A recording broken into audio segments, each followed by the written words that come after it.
नमस्कार, हून bill TV देख रहे हैं आप। मैं हूं आपके साथ विशाल कर। खबरों की शुरुआत करेंगे बड़ी खबर से। देहरादून समेत 7 जिलों में ऑरेंज अलर्ट। मौसम विभाग ने जारी किया अलर्ट। भारी बारिश और ओलावृष्टि की भी संभावना। लोगों से अनावश्यक बाहर ना निकलने की भी सलाह। ये बड़ी खबर आप तक पहुंचा रहे हैं जहां पर उत्तराखंड में मौसम का मिजाज बिगड़ा हुआ है और ऐसे में देहरादून समेत 7 जिलों के लिए अलर्ट भी जारी कर दिया गया है। तो मौसम विभाग ने अलर्ट जारी कर दिया है और मूसलाधार बारिश के साथ तेज हवाएं चलने का अनुमान भी जारी किया गया है। भारी बारिश और ओलावृष्टि की संभावनाएं इस दौरान जताई गई हैं और राजधानी देहरादून में भी मौसम का मिजाज बिगड़ा हुआ है। इसी के साथ ही अन्य जिलों में भी मौसम का मिजाज बिगड़ा नजर आ रहा है। तो मौसम विभाग ने भविष्यवाणी की थी कि 4 और 5 मई को मौसम जो है वो बदला रहेगा और वो देखने में भी नजर आ रहा है। तो उत्तराखंड में मौसम का मिजाज बिगड़ा हुआ नजर आने लगा है और ऐसे में मौसम विभाग ने भी इसे लेकर अलर्ट जारी किया है। भारी बारिश और ओलावृष्टि की संभावना जताई गई है। साथ ही लोगों से भी अपील इस दौरान की गई है। लोगों से कहा गया है कि अनावश्यक बाहर ना निकलें। तो मौसम का मिजाज उत्तराखंड में बिगड़ता हुआ भी नजर आ रहा है। तेज आंधी तूफान के साथ जो बारिश है वो लगातार होती हुई भी नजर आने लगी है।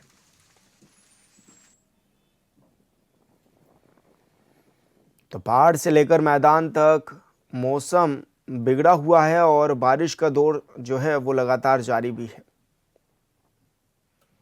हालांकि चारधाम यात्रा भी जारी है और बड़ी संख्या में लोग उत्तराखंड का रुख भी कर रहे हैं। धामों पर लोग पहुंच रहे हैं और ऐसे में लोगों से भी अपील की जा रही है कि वो सुरक्षित रहें, सतर्क रहें।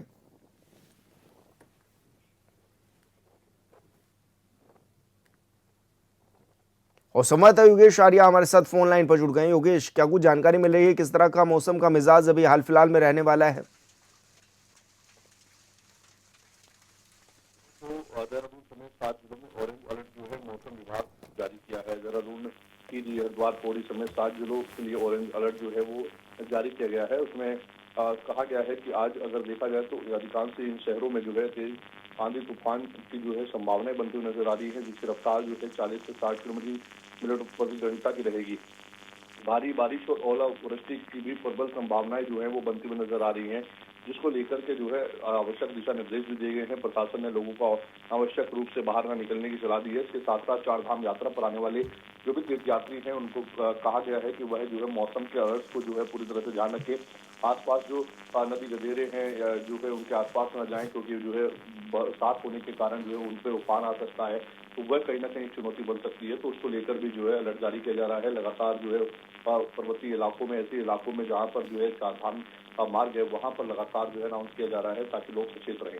जी, किन किन जिलों के लिए अलर्ट जारी भी किया गया है योगेश? और क्योंकि अभी चारधाम यात्रा भी जारी है और ऐसे में श्रद्धालुओं की सुरक्षा को लेकर क्या कुछ दिशा निर्देश भी जारी किए गए हैं? देखिए बिल्कुल देहरादून, टिहरी, हरिद्वार, पौड़ी, रुद्रप्रयाग और ऐसे इलाकों में जो है ये ऑरेंज अलर्ट जारी किया गया है और वहां पर आने वाले सब, चाहे पर्यटन के दृष्टिकोण से हो, चाहे चारधाम यात्री हो, सभी को जो है अलर्ट किया जा रहा है। लगातार जो है यात्रा पर आने वाले लोगों को अनाउंस कर जो है सचेत करने का प्रयास जो है वहाँ के प्रशासनिक अधिकारी करते हुए नजर आ रहे हैं, ताकि बरसात के समय पर जो चुनौतियां सामने आ रही हैं उस पर जो है ध्यान रखा जा सके और जो आने वाले तीर्थयात्री हैं वो सुरक्षित अपनी यात्रा कर सकें। ऐसे में चारधाम के लिए क्या व्यवस्थाएं हैं? देखिए चारधाम के लिए लगातार जो है एनडीआरएफ हो, एसडीआरएफ हो, तमाम उनको जो है इस वहाँ पर जो है तैनात किया गया है ऐसे इलाकों पर जहाँ पर जो है लैंडस्लाइड की घटनाएं पूर्व में देखने को मिली हैं। और इसके साथ साथ जो है जो नाले हैं, गधेरे हैं, उनके आसपास भी जो है टीमों को तैनात किया गया है कि वहाँ पर एक खास तौर पर ध्यान रखा जाए कि कोई जो है वहाँ पर ना जाए और अगर जा रहा है तो उसको सचेत किया जाए और हर चुनौती के साथ जो है प्रशासनिक अधिकारी जो है वो तैयार रहे। जी बिल्कुल योगेश, बहुत शुक्रिया आपका तमाम जानकारी साझा करने के लिए। पौड़ी में सतपुली थाने की पुलिस पर फिर से गंभीर आरोप लग गए हैं। जान से देने से पहले एक युवक ने सोशल मीडिया पर एक वीडियो पोस्ट किया जिससे उसने पुलिस पर मानसिक प्रताड़ना का भी आरोप लगाया। अब एसएसपी कह रहे हैं कि मामले की जांच की जा रही है और जो भी दोषी होगा उसके खिलाफ कड़ी कार्रवाई की जाएगी। उत्तराखंड में पौड़ी गढ़वाल जिले के सतपुली क्षेत्र में पुल के नीचे एक युवक का संदिग्ध परिस्थितियों में शव मिला है। युवक ने हेलमेट भी पहना हुआ था। प्राथमिक तौर पर मामला आत्महत्या का लग रहा है। युवक का घटना से पहले एक वीडियो भी सामने आया है। युवक वीडियो में सतपुली थाना पुलिस पर गंभीर आरोप लगा रहा है। वहीं इस मामले में पुलिस की तरफ से भी जवाब आया है। उसके उपरांत थाने की फोर्स जब मौके पर पहुंची तो पाया कि दंगलेश्वर पुल पर एक व्यक्ति का शव लटका हुआ है। मृतक की पहचान पंकज कुमार सन ऑफ प्रकाश चंद के रूप में हुई। इस घटना के तुरंत बाद जो हमारी एफएसएल की यूनिट है वो मौके पर गई। पूरी घटना स्थल की फोटोग्राफी वीडियोग्राफी की गई और मृतक का पंचायतनामा करने के उपरांत पोस्टमार्टम के लिए बॉडी को कोटद्वार हॉस्पिटल के लिए रवाना किया गया है। इसमें महत्वपूर्ण जो बिंदु है वो ये है कि मृतक ने मरने से पहले एक वीडियो के माध्यम से स्थानीय पुलिस पर आरोप लगाए हैं। प्रकरण की संवेदनशीलता को देखते हुए मेरे द्वारा इसमें पूरी प्रकरण की जांच एडिशनल एसपी कोटद्वार को सौंपी गई है ताकि पूरी निष्पक्ष रूप से जो भी आरोप लगाए हैं उनकी जांच हो सके। पोस्टमार्टम भी हम लोग डॉक्टर्स के पैनल के द्वारा करा रहे हैं और उसकी प्रॉपर फोटोग्राफी वीडियोग्राफी होगी ताकि पूरी निष्पक्ष रूप से पूरी प्रक्रिया जो है वो कराई जा सके। इसमें अगर किसी का भी कोई दोष पाया जाता है तो उस पर जो भी लीगल एक्शन होगा वो हम लोग करेंगे। जानकारी के मुताबिक मृतक की शिनाख्त पंकज कुमार निवासी रैतपुर सतपुली के रूप में हुई है। घटना ने नया मोड़ तब लिया जब युवक का एक वीडियो सोशल मीडिया पर सामने आया। वीडियो में युवक ने सतपुली पुलिस पर गंभीर आरोप लगाए। ये वीडियो तेजी से वायरल हो रहा है। युवक के परिजनों का कहना है कि युवक अपनी बाइक से बहुत प्यार करता था और बाइक चलाने का शौकीन भी था। वहीं परिजनों का आरोप है कि पुलिस ने युवक की बाइक सीज कर दी और उसी वजह से वो लगातार मानसिक रूप से परेशान चल रहा था, जिसके चलते शायद उसने इस तरीके का कदम उठाया है। अभी एक्चुअल में मेरे को सुबह 5 बजे फ़ोन आया है यहाँ से कि कुछ इस तरीके की घटना हो गई है कि आप यहाँ पे आओ। हमें कुछ फ़ोन में बताया नहीं गया था कि क्या है, कैसा है, किस तरीके से है ना। अब हम यहाँ पे आए तो यहाँ पे आने के बाद हमें पता चला कि बच्चे के द्वारा क्या लगाई गई है, फांसी लगाई गई है। हमने मना किया कि हमने पोस्टमार्टम के लिए रिपोर्ट नहीं देनी, सब नहीं देना। पुलिस हमें बहला फुसला के ज़बरदस्ती सतपुली के नाम पे बोल के हमें कोटद्वार आया, जो हमारा कोई थाना क्षेत्र नहीं पड़ता एक्चुअल में। दूसरा, यहाँ पे सब दिखाने के साथ हमें बताया गया है कि क्या पता लड़के के माइंड में कुछ बात आई हो कि उसने सुसाइड किया हो, है ना, या उसने कुछ इस तरीके से वीडियो बनाया होगा। जबकि उसके सोशल मीडिया में जो वीडियो रिकॉर्ड हुई है उसके थ्रू हमें नहीं लगता। उसने साफ साफ बताया गया कि थाना सतपुली थाना के अंतर्गत जो प्रभारी आते हैं उनके द्वारा मानसिक रूप से उसे प्रताड़ित किया गया है।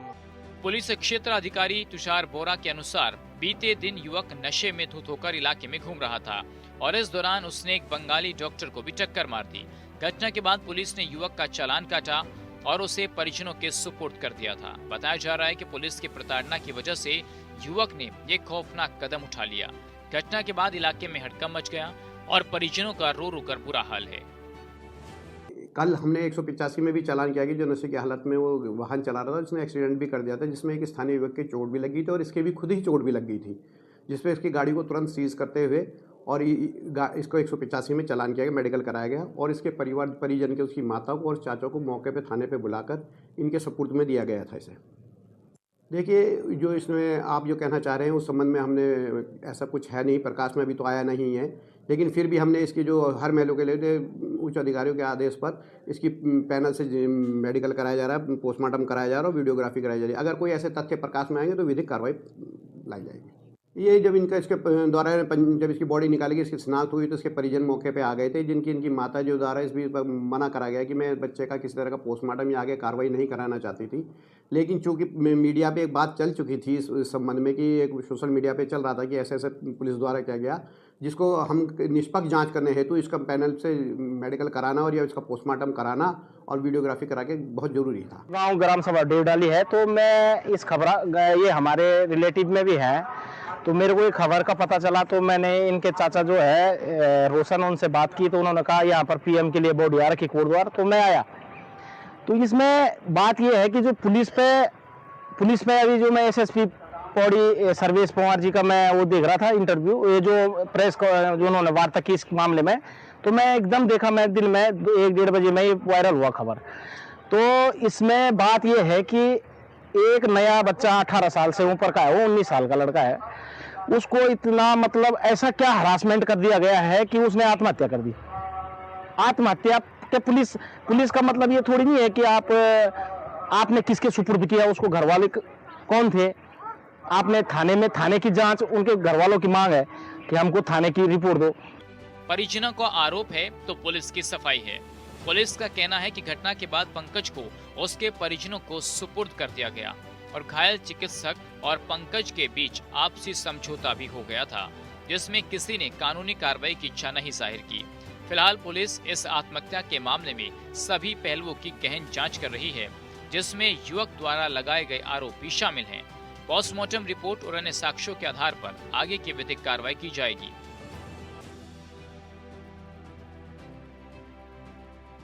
Bureau report, hornbill TV. और यहाँ रुके छोटे से ब्रेक के लिए, जल्द होंगे हाजिर।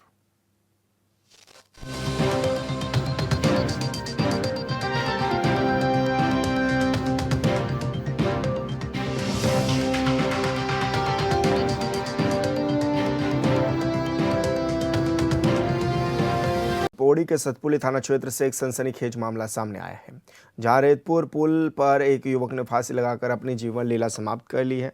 मृतक की पहचान पंकज कुमार के रूप में हुई है। मौत से पहले युवक ने एक वीडियो सोशल मीडिया पर भी डाला था, जिसमें उसने पुलिस पर बर्बरता के आरोप भी लगाए। इस घटना के बाद परिजनों और ग्रामीणों में भारी आक्रोश है।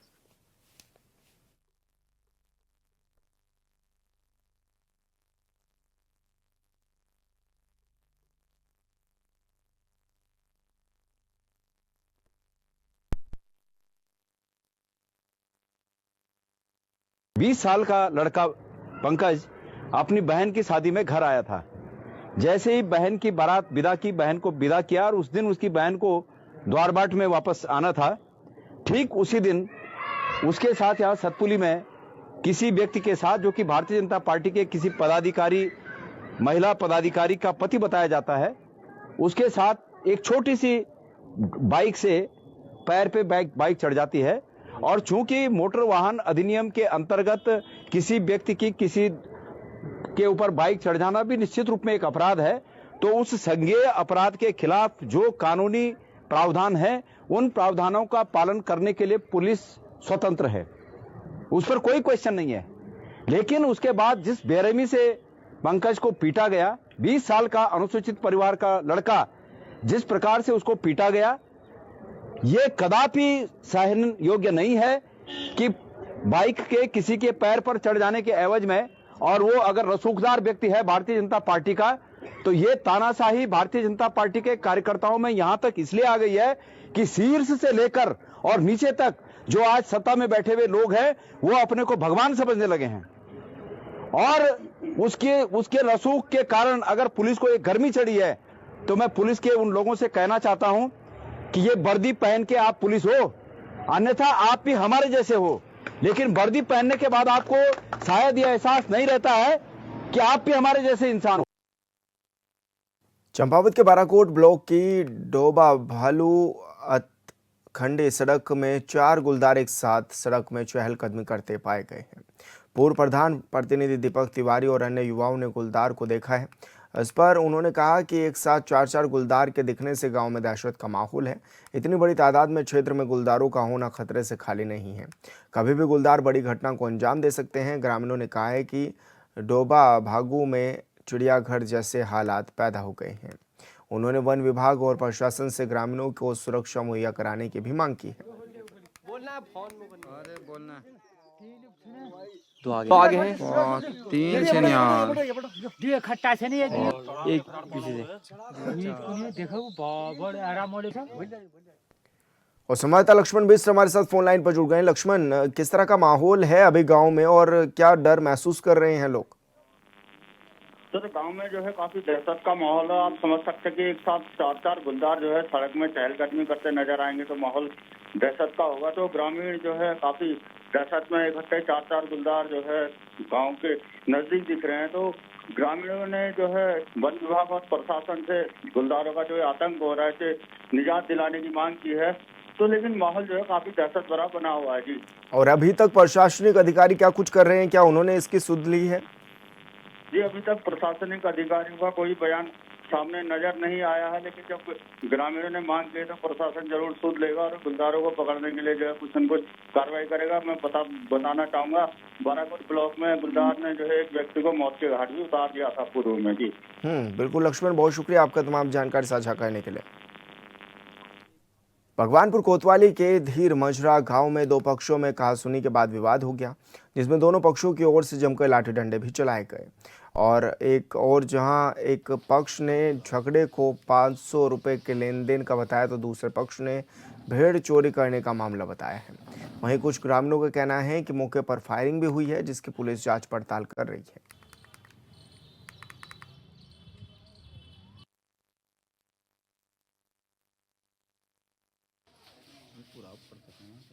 हमारे घेर पायन को उन लोगों ने वार किया। एक औरत आई, उन्होंने भी इल्ज़ाम लगाना सोचा मेरे पर। उन्होंने मेरा बनियान पैड़ा बनिया उसने नीचे खींच लिया उसने मुझे। फिर मेरे भाइयों पर भी इन्हें पूछा बुलाओ ना। अब इनकी शायद ही मारपीट करी और बहुत ही बुरी तरीके से मारपीट करी, इंटे चलाई उन्होंने। और फिर जब हम वहाँ तो भाग भोग लिए बचकर, वो हमारे बच्चे आ गए थे, उन्होंने वो बच कर भागे। तो फिर इन्होंने क्या काम करा, हमारी वहाँ भेड़ें बढ़ती है, वो 3-4 भेड़ें उन्होंने निकाल लिखाए अब भी। और बाइकें खड़ी थी, मेरी स्कूटी खड़ी थी, मेरे भाई की बाइक खड़ी थी, वो तोड़ कर ध्वस्त कर दी, बिल्कुल उन्होंने पूरा कर दिया। यहाँ तो थाने में तो जाकर तहरीर दे गए थे, वो भी दे गए थे, हम भी तहरीर दे गए थे। उल्टा मेरे घर पर गई, अपने वहाँ अपने घर न जाकर मेरे खेत पर उस पर अपने बच्चों को लेकर, अपने लड़कों को लेकर 3 लोग, और वहाँ उस पर गई। और फिर क्या हुआ, अलाउंस करा दिया गाँव में कि वो पाल समाज ने वो क्या ना गुंडे बुला रखे कि वो क्या ना यहाँ से यहाँ आ जाओ, पूरा इस पर अम्बेडकर पर आ जाओ, सारा का सारा एससी समाज। मैं तो गांव में रहता नहीं है, मैं अपना काम करता हूँ ऋषिकेश में। और मुझे पता लगा, सूचना आई मेरे पास कि रात के 1 बजे के टाइम मेरे पास फ़ोन आया कि इन लोगों में शराब पी कर झगड़ा गया आपसी में। तो फिर यहाँ ये लोग थाने में आ गए, थाने में इनका मामला रखा गया, पक्ष में दोनों फैसलानामा हो चुका। तो ये साथ दोनों पक्ष पहुँच गए। तो वहाँ फिर इन आपस में टकराव हुआ, उसी जगह उसी ठिए पे दारू पी कर टकराव गया। फिर दारू पीने के बाद इनमें मामला गया। ये ताऊ जी चाचा जी हमारे गए हुए थे, ये अपने घेर पर गए थे। तो फिर जैसा कि जहाँ झगड़ा हुआ ही, फिर ज़्यादा विवाद हो चुका है। और संवाददाता मुरसलीन नलवी हमारे साथ फोन लाइन पर जुड़ गए हैं। मुरसलीन, क्या कुछ ये पूरा मामला था और किस तरह की कार्रवाई भी पुलिस की ओर से देखने को भी मिली है?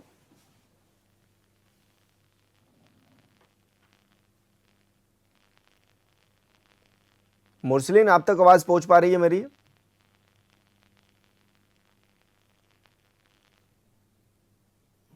लगता है संपर्क टूट गया है, दोबारा जुड़ने की कोशिश करेंगे। तो आपको बता दें कि पुलिस अब इस मामले में जांच पड़ताल में जुटी हुई है। भगवानपुर का ये पूरा मामला है, जहां पर दो पक्षों में कहासुनी हुई और इस दौरान जमकर लाठी डंडे चले हैं। और एक पक्ष ने 500 रुपये का मामला बताया लेन देन का, तो दूसरे पक्ष ने कहा कि ये बकरी चोरी का मामला है।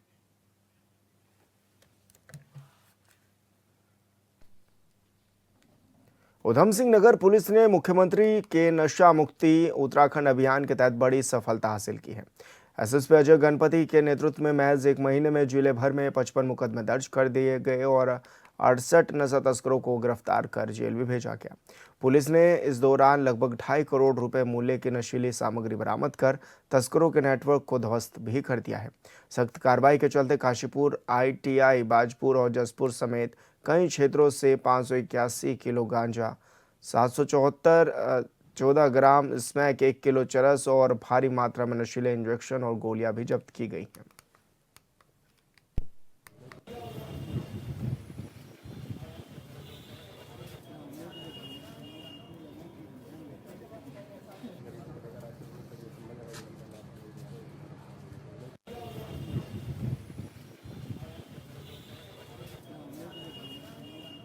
माननीय मुख्यमंत्री महोदय के ड्रग फ्री उत्तराखंड के संकल्प के क्रम में जनपद उधम सिंह नगर पुलिस द्वारा लगातार नशा तस्करों के खिलाफ कार्रवाई जारी है।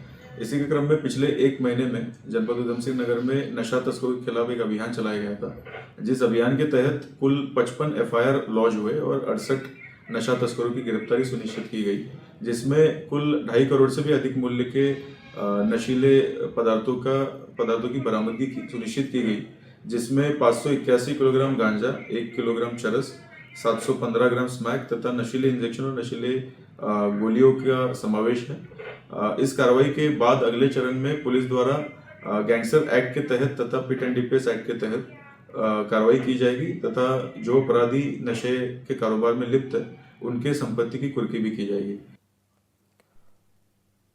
मौसम विभाग की चेतावनी और ऊपरी क्षेत्रों में बारिश के चलते गंगा का जलस्तर अचानक बढ़ने की आशंका है। बांध से पानी छोड़े जाने की संभावना को देखते हुए एसडीआरएफ, जल पुलिस और आपदा राहत दल ने घाटों पर अलर्ट भी जारी कर दिया है। ढालवाला स्थित एसडीआरएफ उत्तराखंड टीम त्रिवेणी घाट, रामझूला, जानकी पुल और नीम बीच समेत संवेदनशील घाटों पर लगातार निगरानी भी कर रही है। टीम ने लाउड हेलर से पर्यटकों और श्रद्धालुओं को जागरूक किया है कि जलस्तर बिना सूचना तेजी से बढ़ सकता है, जैसे जान माल का खतरा हो सकता है। टीम जरूरी उपकरणों के साथ तैनात है और घाटों पर लगातार गश्त भी कर रही है। लोगों को सतर्क करने का काम लगातार जारी है। स्थानीय प्रशासन के साथ मिलकर स्थिति पर नजरें भी रखी गई हैं।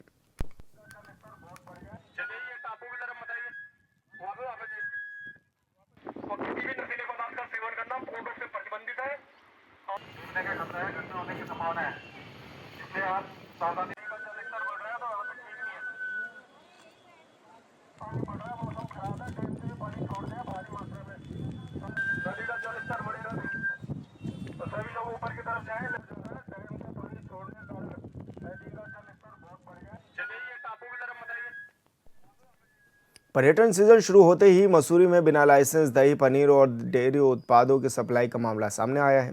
स्थानीय व्यापारी की शिकायत पर मसूरी पुलिस ने सहारनपुर निवासी एक सप्लायर को पकड़कर उसका सामान जब्त भी किया है। पुलिस के अनुसार पकड़े गए आरोपी की पहचान वसीम अहमद निवासी सहारनपुर के रूप में हुई है, जिसके पास खाद्य सामग्री सप्लाई से जुड़े जरूरी लाइसेंस और अनुमति नहीं मिली है। पुलिस ने आरोपी को हिरासत में लेकर उसके खिलाफ कड़ी कार्रवाई भी शुरू कर दी है।